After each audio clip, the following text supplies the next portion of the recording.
When it comes to quality sleep, Ashley has you covered with top mattress brands at winning prices and with special financing options available. You can snooze now and pay later. Plus, your mattress purchase helps give the gift of better sleep to children in need and U.S. Special Operations Forces. Visit your local Ashley store or shop online today and make every snooze count. Financing is subject to credit approval. See store or ashley.com for details. Rosetta Stone is the language learning program with a lasting impact. I've been using their app to learn French, and it's not just about memorizing words, but actually having real conversations. And it's not just French. They offer 25 languages. Right now, Rosetta Stone has an awesome holiday deal, 50% off their lifetime membership. Every language, unlimited access forever. For anyone keen on diving deep into a new language, check out rosettastone.com. It's a game changer.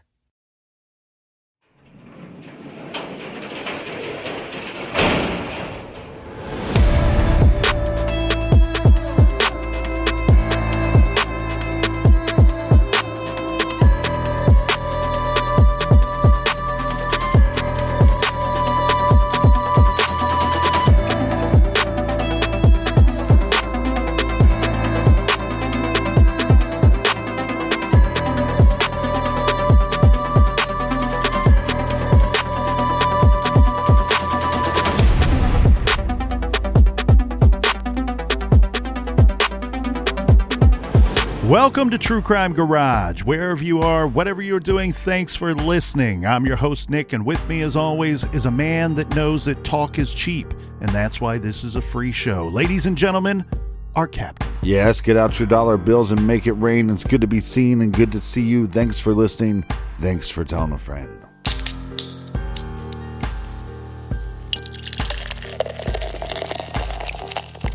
Today we are still drinking some of this fantastic IPA from our friends over at Holy Trinity Brewing Company. Check them out. They are located at North 5th Street in Columbus, Ohio. Big Sky Daddy is just one of Holy Trinity's very unique and very delicious beers. Garage grade 4.5 bottle caps out of 5. And here's a cheers to some of our good garage friends. First up, cheers to Wendy in Gig Harbor, Washington. And a big we like your jib to Lauren in Hudson, New Hampshire.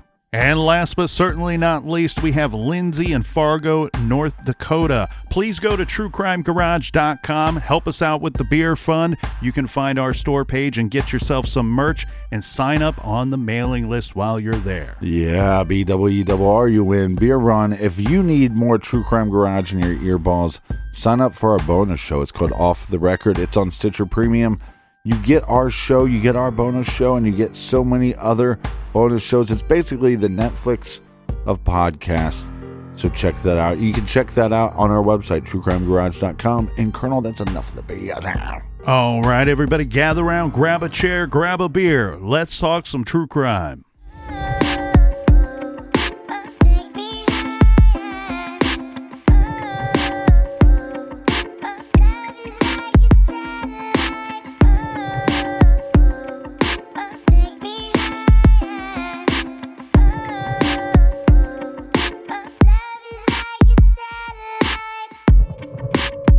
Saturday, November 12th, 1960, 9-year-old Gloria Kowalewicz left her parents' house before 8 a.m. to head to St. Mary of Mount Carmel Church for the 8 a.m. Mass. The church was located at 6722 South Hermitage Avenue on the southwest side of the great city of Chicago.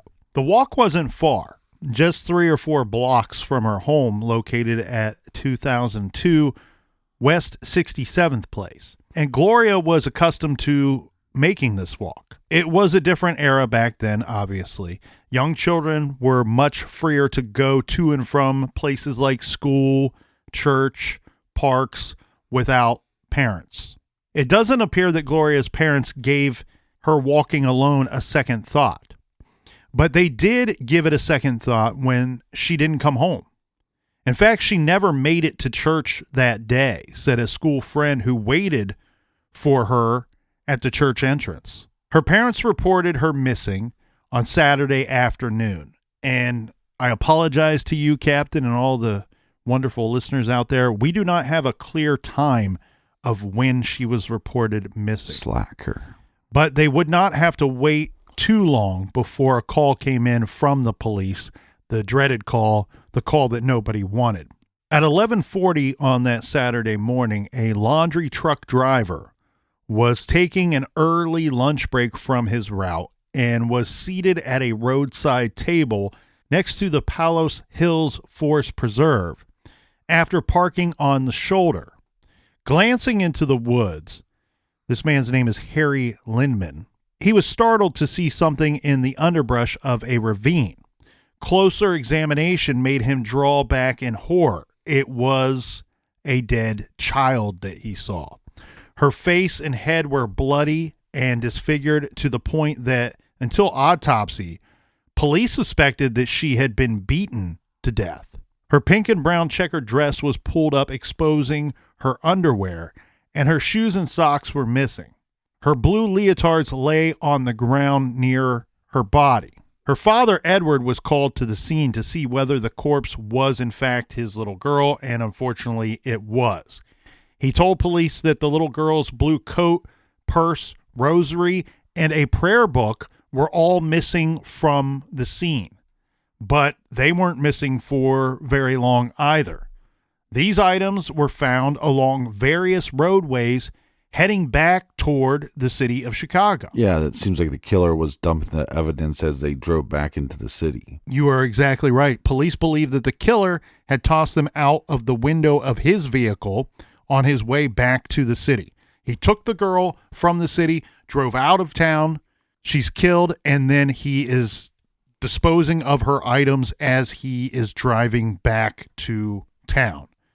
And to back that up, we have this from the Chicago Tribune that says Gloria's purse containing her white gloves, 2 prayer books, and a rosary were found a block west of the Southwest Highway along Highway 83, along with one of her shoes. The other shoe was found at Highway 83 and 69th Avenue.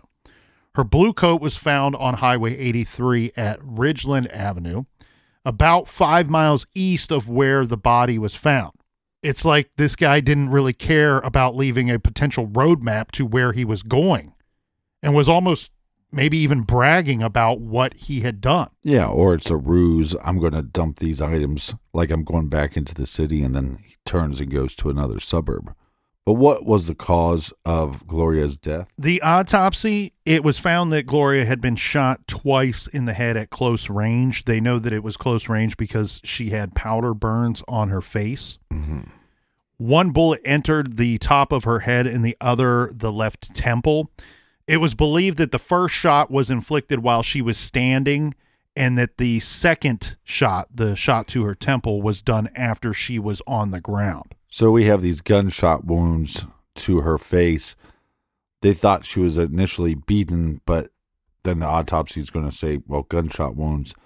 So was she even beaten at all, or is this just damage from the gunshot wounds? It's difficult to sit here and say with any level of certainty, right? Other than using their words, and their words were, up until the autopsy, we had thought that she had been beaten to death. Now, how is this similar to Nancy's case? How is it not similar? So we have a situation where a person is taken off of the side of the road and then a short time later found having been driven several miles away and then shot to death. So the victimology is similar and the crime itself is similar. Do we have signs in either case of sexual assault? In Nancy's case, absolutely. Now, in Gloria's case, it's a little more difficult. So reporting at the time of Gloria's case was that a pathologist who conducted an autopsy said that they saw no signs of sexual assault on this little victim's body. And this is, again, from the Tribune. Coroner Walter McCarran said Dr. Harold Wagner, his chief pathologist, found that microscopic tests indicated that the girl had not been sexually molested. This has never been refuted. If the authorities have any evidence of sexual assault of Gloria, they have kept it under wraps for 62 years. I have a difficult time believing that that she wasn't sexually assaulted Right. in some form or manner. I do think that we should talk about the location where Gloria was found, this Palos Park area. The Tribune says the body was lying 20 feet, where some articles say 100 feet, which seems a little more likely to me. But regardless, 20 feet or 100 feet, depending on which article you're reading, west of 100th and 4th Avenue, which is also called Willow Springs Road. The exact spot was approximately a mile south of Highway 83 in a ravine. This is basically a large nature preserve area, wooded and untraveled. And the location was about 15 miles from the Kowalewicz house. Do we know any more about her timeline? From my understanding, Gloria's parents, they owned a gas station in the city. And her parents are Edward and Esther. They said that Gloria had been walking to church that morning to receive communion with her classmates. She had received her first communion on October 29th and was instructed to take communion every day for the next 2 weeks. That Saturday, the day that she was abducted, was to be the last day of that 2 weeks. Edward said that he and Esther, his wife, had warned their young daughter repeatedly not to take rides from strangers and never to accept anything from anyone on the street. But again, she's a small child, and we all know how little kids can be enticed by promises from adults and so on. Or she could have simply been grabbed off of the street while she's making her way to the church. Yeah, or in this case, we know that there's a murder weapon, which is a gun, so you can easily control, especially a small child with a gun. They would be scared out of their mind. A funeral was later held for Gloria. Unfortunately, she was the Kowalewicz's only child. The services were held at the church that she was actually walking to when she was abducted.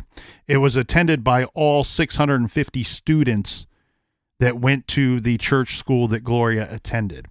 She was in the 3rd grade at the time. Police said they were confident that Gloria was killed where she was found based on the amount of blood that they found at the scene, but the bullets that killed her, they were not found with our victim. And they were not initially located at all. So police employed an Army mine detector to scan the area for the bullets, and they failed to find them. Police had resorted to sifting through the dirt by hand. Now, there was some very confusing reporting in the Tribune that says that police sifted the ground where her body was found and unearthed 2 .22 caliber shell casings. Right. The captain of police went on to say that both had a little rust on them and one was chipped. But the .22 caliber shell casings isn't really matching up with what their suspicions were, because they believe that the bullets that killed Gloria came from either a .32 or a .38 caliber weapon.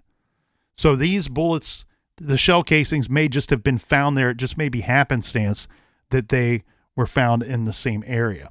So police spent the next few days combing the scene for any evidence, including the missing bullets. They finally found one of the bullets on Thursday. This is nearly 5 days after the murder. It was a .38 caliber, and it was found dug into the ground 2 feet from where her body lay. The nose of the bullet was smushed, but the rifling was intact, meaning it could possibly be linked to a weapon if they were to find a weapon to test it against. Tests showed it was almost certainly one of the projectiles that passed right through Gloria's head. For some reason, they spent and expended a lot of time and effort searching that immediate area for the gun. Presumably, they hoped that if they could locate it, its registration would lead them back to the killer. Right. Or it's one more tool to lead them to the killer. Yeah, or fingerprints. They had 400 Boy Scouts that were brought in to comb a 2 square mile area. Dive teams even went into a nearby lake looking to see if anybody had dumped the gun there. Police said they thought that the offender might have discarded it, but that's just a suspicion because they searched this lake, they searched this 2 square mile area. They never located a gun.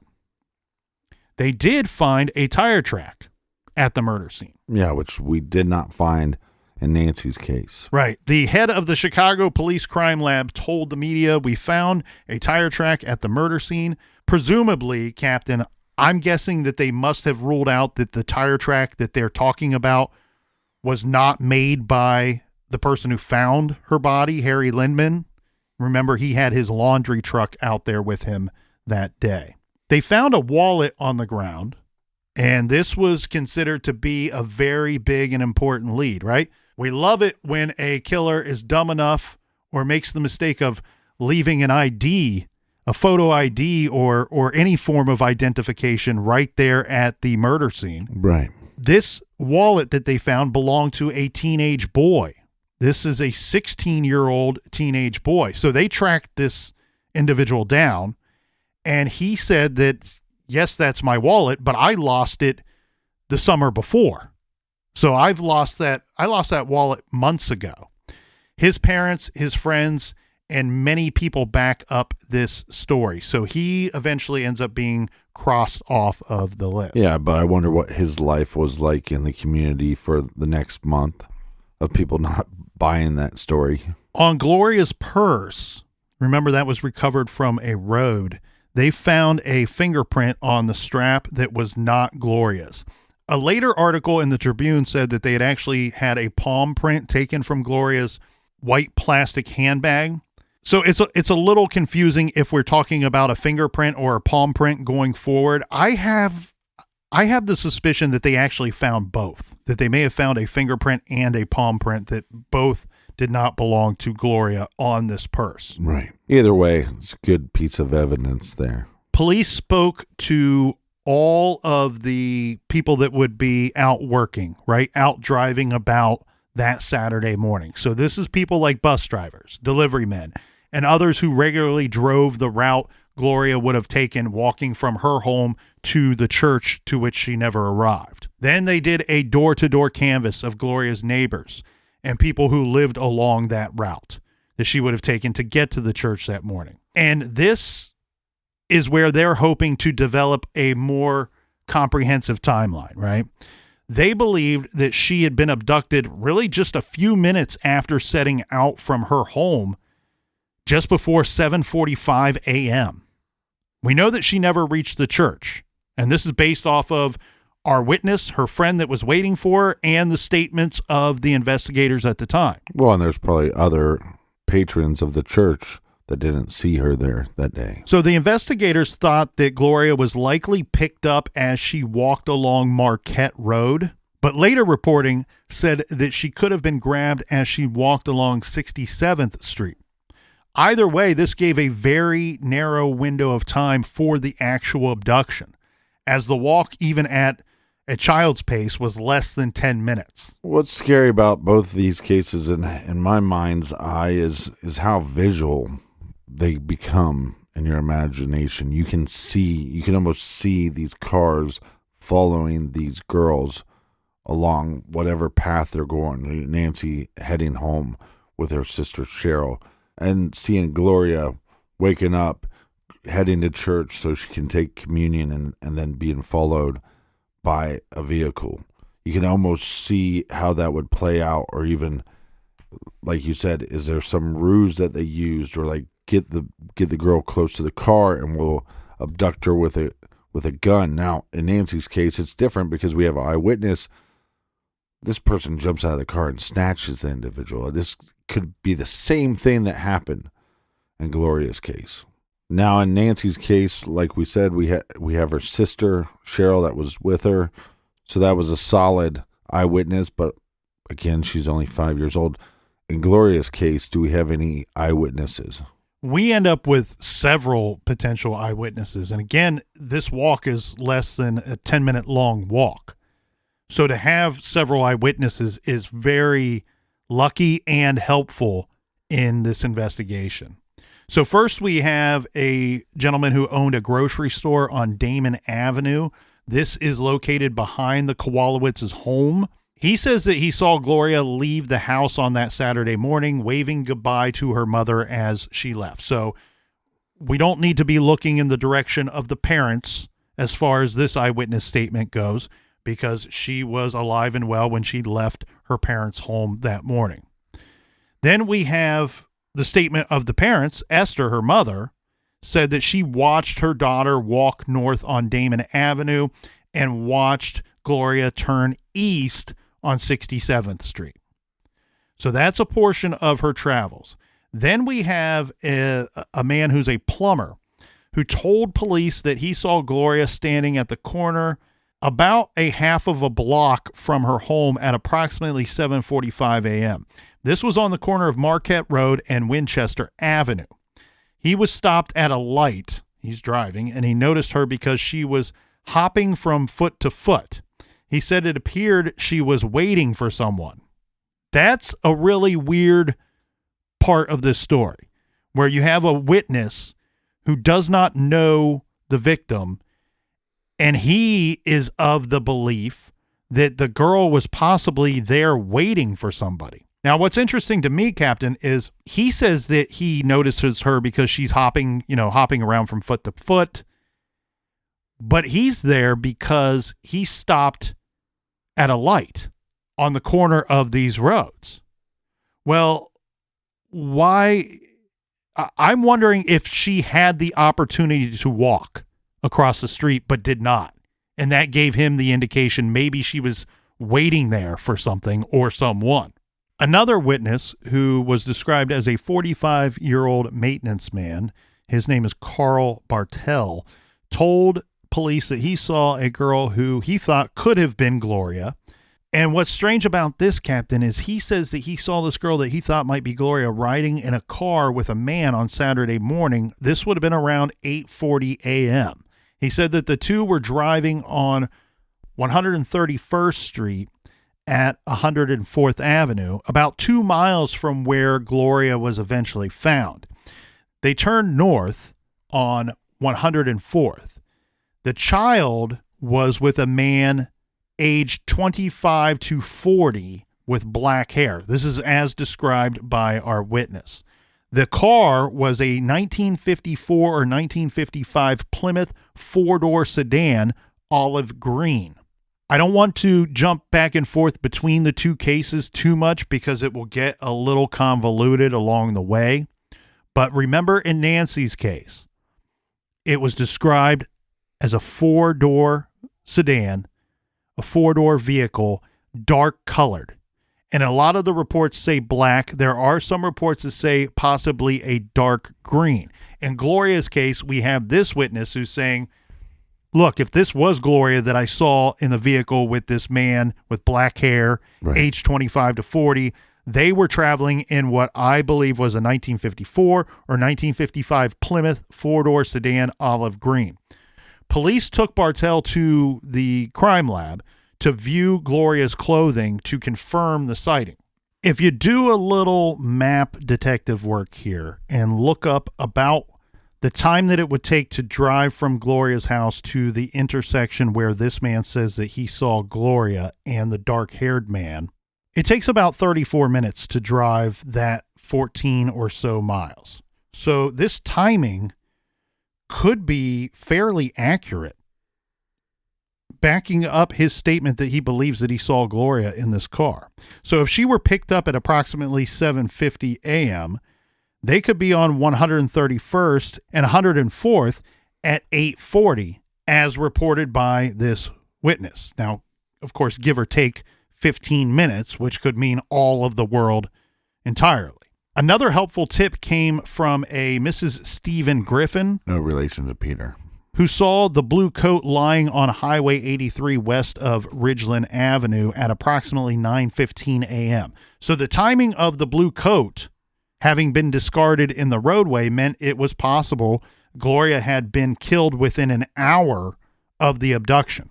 We also do need to point out, though, just because we painted the picture earlier of the killer killing Gloria, leaving her where her body was found, and then driving back to Chicago, or heading back the direction he came and discarding her items along the way, there's always the possibility that this coat was tossed out the window while Gloria was still alive. Fortunate in this case, there was another tip that was called in.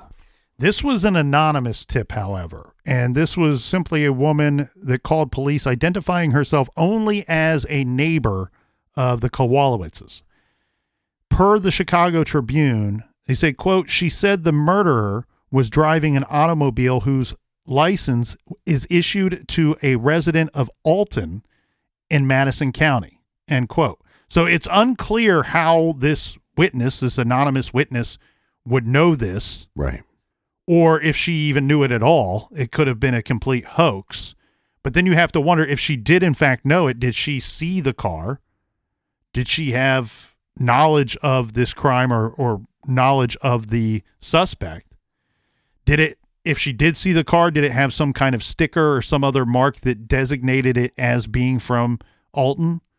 Was she referring to the license plate that she saw on the vehicle? All of this stuff is unknown and really unfortunate, because this tip comes in, we get this information, it seems very, very loosey-goosey, and we never hear anything of this tip again.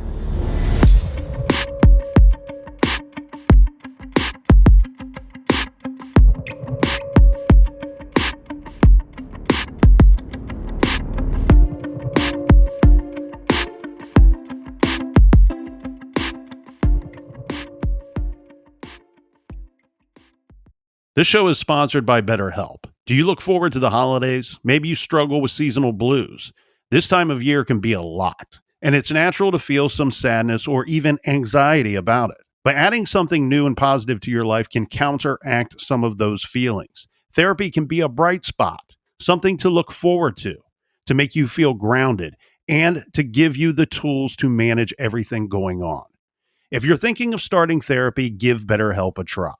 It's entirely online, designed to be convenient, flexible, and suited to your schedule. Just fill out a brief questionnaire to get matched with a licensed therapist and switch therapists at any time for no additional charge. Find your bright spot this season with BetterHelp. Visit BetterHelp.com/garage today to get 10% off your first month. That's BetterHelp, HELP.com/garage. Dreaming of overseas adventures or connecting more deeply with family from afar? Rosetta Stone bridges the language gap. I've tried others, but Rosetta Stone's immersive lessons and voice feedback technology are game changers. Dive into 25 languages by learning intuitively, just like when you were a kid. And here's the holiday sparkle. Grab a lifetime membership now and save 50%. Gift yourself the world. Head to rosettastone.com now and save 50%. Hey parents, Greenlight is here to take one big thing off your to-do list, teaching your kids about money. With a Greenlight debit card and money app of their own, kids and teens learn to earn, save, and invest. You can send money instantly, set flexible controls, and get real-time notifications of your kids' money activity. Set up chores and put allowance on autopilot to reward them for their hard work. Then learn about the world of money together. Get 1 month free when you sign up at greenlight.com/podcast.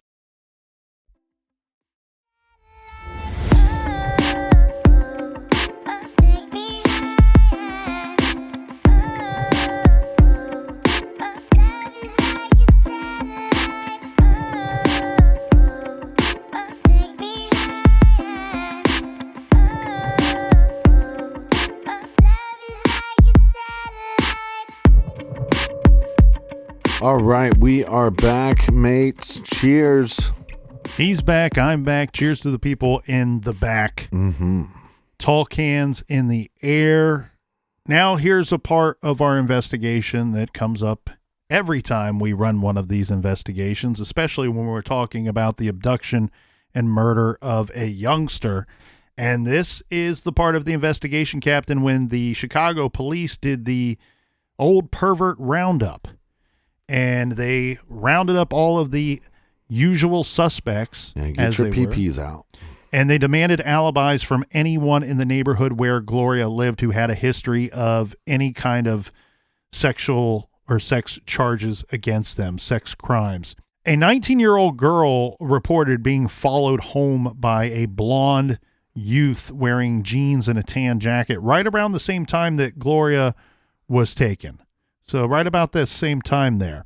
This was on Marquette Road between Damon and Winchester Avenues. We've named all three of those roads before, so this is... Same area, yeah. Yes, this could be significant. The young man followed the teen as she got off of the bus and walked home, and then stood outside of her home until her mother shouted at this man, or this youngster, to leave.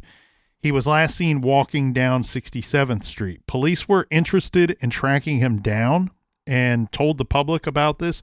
But it's not clear as we sit here all these years later looking back whether they ever did, in fact, track him down. And then the other thing, too, is if we're going to cross-reference this with the other statements by potential eyewitnesses who say that they saw Gloria in the car with a dark-haired man between 25 and 40, well, another man that's described as a blonde youth might not be our same guy. Right. Both can't be true.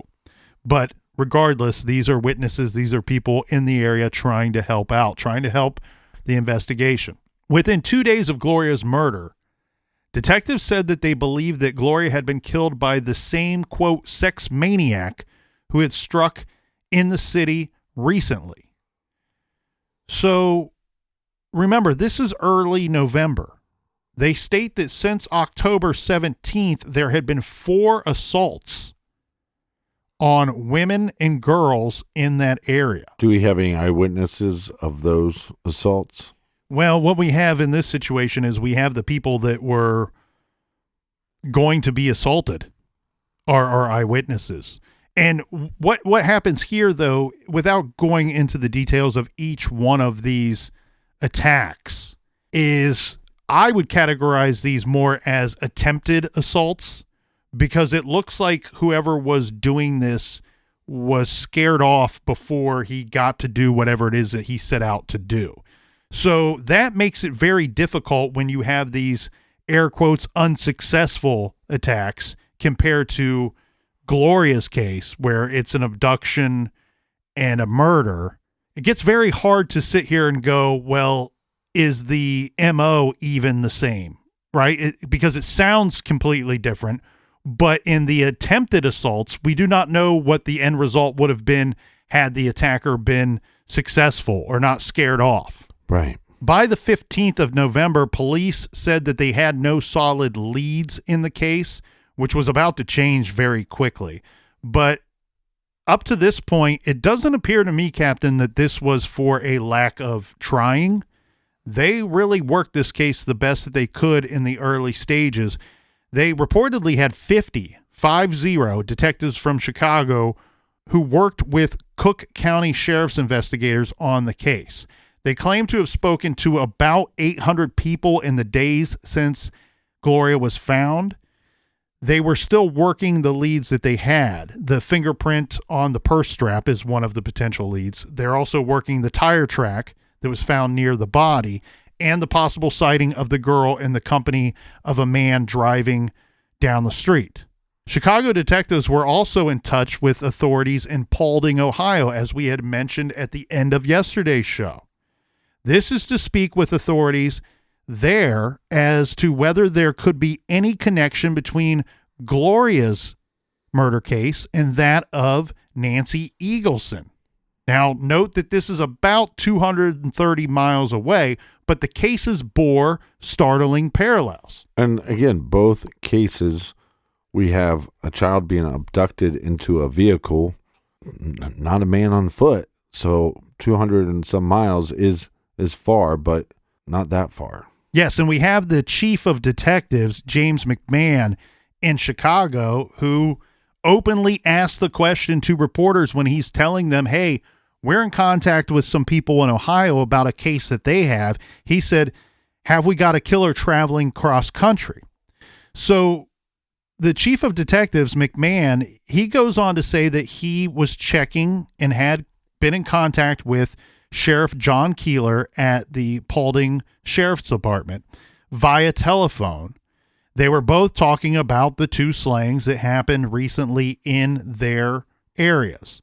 Both noted the likenesses of the 2 atrocities. The similarities in both cases, according to the chief of detectives, McMahon, He stated to the papers the abduction. Gloria apparently was seized by a man as she walked to church on that Saturday. Nancy was grabbed by a man in an automobile as she and her sister walked home from a movie on Sunday. The death scene, he said, was similar. Gloria's body was found in a wooded area, a forest preserve southwest of Chicago, lying in a ravine about 100 feet from the road. Nancy's body was found in a desolate wooded area about 100 feet from a country road. The cause of death: Gloria was shot in the head twice with a weapon believed to be either a .32 or .38 caliber gun. Nancy also was shot in the head, but the caliber of the weapon at that time, and really a little bit still to this day, is a little bit in question. And at the time of this reporting, they state that the caliber of the weapon used in Nancy's homicide wasn't known. Yes, but the cause of death to me would be more important than if the caliber's matched, because you could be dealing with somebody that commits a crime and then gets rid of anything that they used to commit that crime. And then they commit another crime and they could then get rid of that murder weapon as well. Well, this is really a shocker here because the Chicago police kind of pretty quickly felt like they may have their man. And they also thought that maybe this guy was good for Nancy Eagleson's murder 230 miles away. This suspect drops into their laps, essentially, when a car was reported stolen in Chicago on that Saturday night. That stupid son of a bitch. The car was located on Sunday in LaPorte, Indiana. Now, you don't have to be a geographical wizard to know that the great state of Indiana is right in the middle of Ohio and Illinois. So they find the stolen vehicle from Chicago in Indiana. Not only do they find the stolen vehicle, but inside, we got a guy. Yay, we got a suspect. He's sleeping. Sleeping inside is 17-year-old Robert Lee Stovall. And he happens to be wearing bloody clothing, which, of course, immediately raised suspicions. I like that they tell us that in the newspaper. It immediately raised suspicions. When did bloody clothing not raise suspicions? He told the police that the blood was the result of a bar fight. This guy's an idiot. So he's described in the paper as a Detroit Michigan native.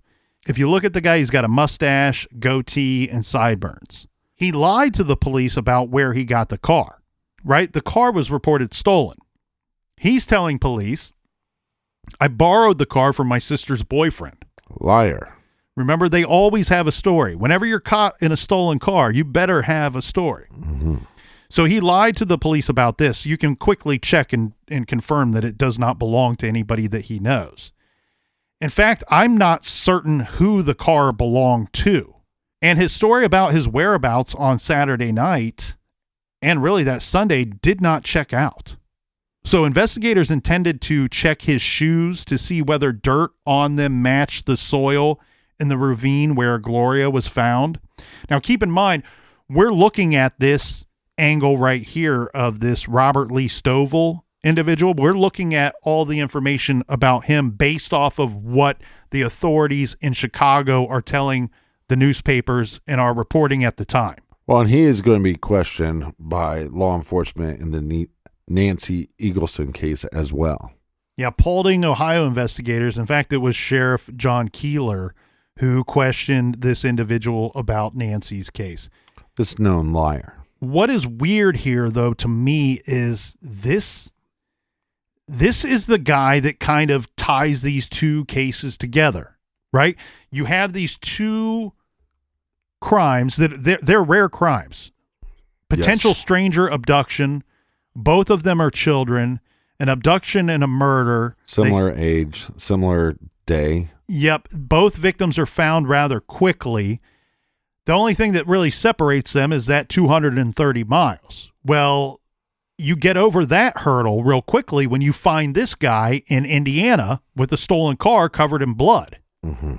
Now, and also where he's from, because if you take where he's from and you go through Ohio and then onto Chicago, that path makes sense. Well, what's weird here about this guy is, as good of a suspect as he may look, as interesting as he may appear to be to investigators right away, it seems like both law enforcement agencies at some point must have had been pretty clear that there was nothing that they could tie to him or nothing tying him to either of the actual murders.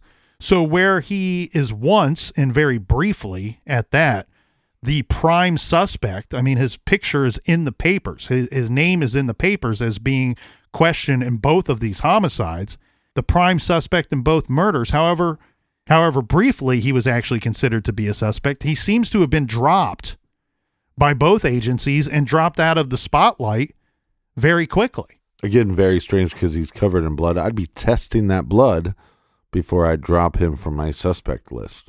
Right, and that's what I mean is weird here, that we get his picture in the paper, we get his name in the paper as being interviewed and questioned in both cases, and then they move on from him in both cases, but we're never really told why they moved on from him.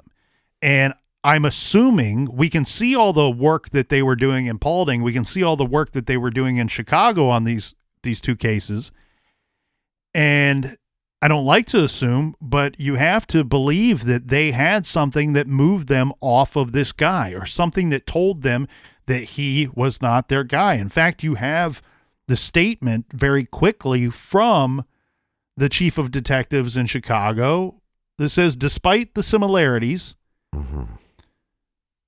the chief of detectives said there wasn't enough evidence presently to warrant sending a Chicago detective to Ohio.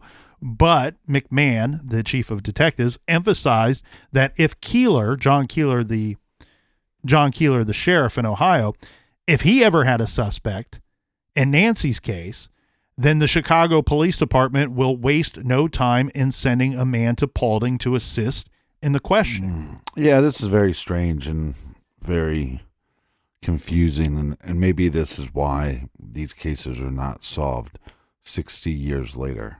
And this is one of those really, truly unsatisfying parts of any story, of any true crime story that remains a mystery to this day. Here we sit, 62 years later. Nancy and Gloria are abducted and killed on the same weekend in 1960, 230 miles apart from one another. There was enough similarities in this case that the investigators thought that there was a chance that they could be connected. That maybe this maniac, this man that they find covered in blood in a stolen car from Chicago, kills the little girl, makes his way through Ohio after abducting and killing Nancy, and then returns only to be caught with the stolen vehicle covered in blood in Indiana. And yet we sit here these years later, we're not being told that this Robert Lee Stovall, who was described as a habitual liar, right? He was described as a psychopathic liar at one point in the newspapers, which that term and that word means a lot different today than what it did in 1960. It's just really frustrating. It seems that he had some kind of mental issues, that he may have been in and out of institutions at portions in his life. So we do not know what went down behind the scenes when these investigators are talking to this guy, because I want to be clear on this. When he's picked up, the way that the Chicago police and the way that it's described in the papers at the time, and maybe this is just the media taking a little bit of liberties here with the story, but it's described as, oh snap, we had this murder in Chicago, this one of the most horrific murders we can think of in recent memory. We have this abduction and murder that takes place in Paulding, Ohio, a place that does not see this type of crime, this kind of violence. And we found this man covered in blood. He's our guy. He is the guy. He's driving around like a maniac, looking for the next victim, and we got him. Right. That's the way that it's described. Yeah, these types of crimes that this person is, obviously they weren't afraid of being seen by the younger eyewitness. This person probably is a psychopath. These are crimes of a psychopath. Correct. But then therein lies the problem. You sit here all these years later and you go, maybe this guy, Robert Lee Stovall, was the only thing that was really binding these two cases together, tying them, connecting them together. And once he is removed from the situation, once they believe or once they move on from this guy, because I don't want to say that he's cleared. They never officially say that he's cleared, but they looked at this guy long and hard in Chicago. They thought this was the guy and they moved on from him. So there was something telling him that he is not responsible for Gloria's murder. There was not enough on this guy for them to remain interested in him for Nancy Eagleson's murder. I really want to know about them testing that blood evidence. Because obviously they don't have DNA back then, but they could have tested it to see if it was the same type of blood in the Gloria's case. And that's why I mean that it's unsatisfying. You have this guy that they moved on from, and yet we do not know why. We sit here and have no clue as to why they moved on from Robert Lee Stovall. Now, I will tell you this. Tell me something. Keep in mind, good. Cheryl, who was with her older sister Nancy the night that Nancy was abducted, right? She had never heard of Robert Lee Stovall. She did not know that another little girl was killed that same weekend 2 states over. And because his picture was readily available, because he was in the paper so much at the time, I showed Robert Lee Stovall's picture to Cheryl. And she said, I've never seen that man before.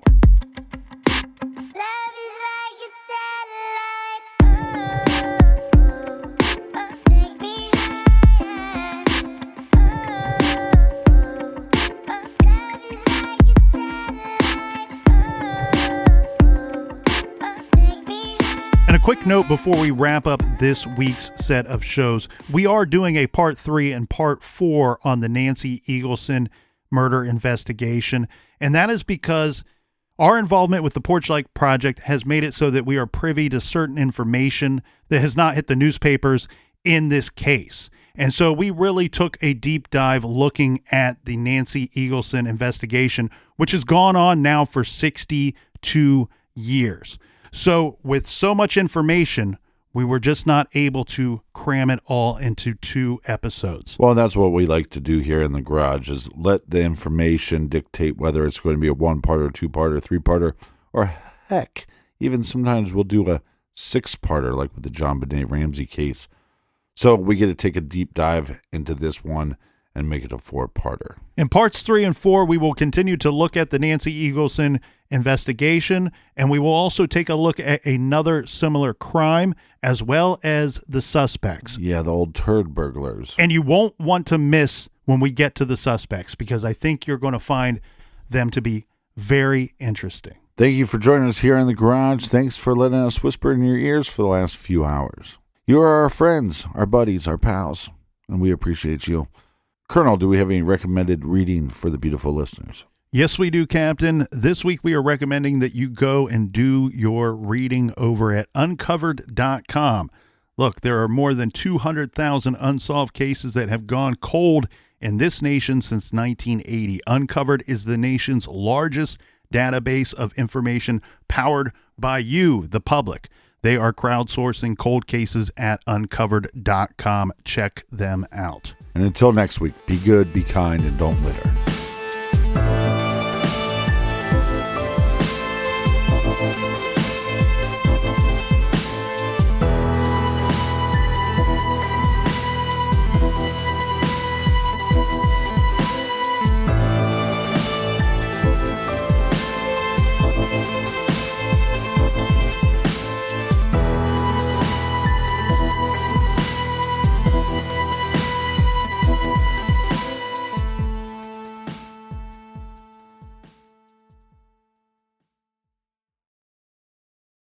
When it comes to teaching kids and teens about money, practice makes perfect.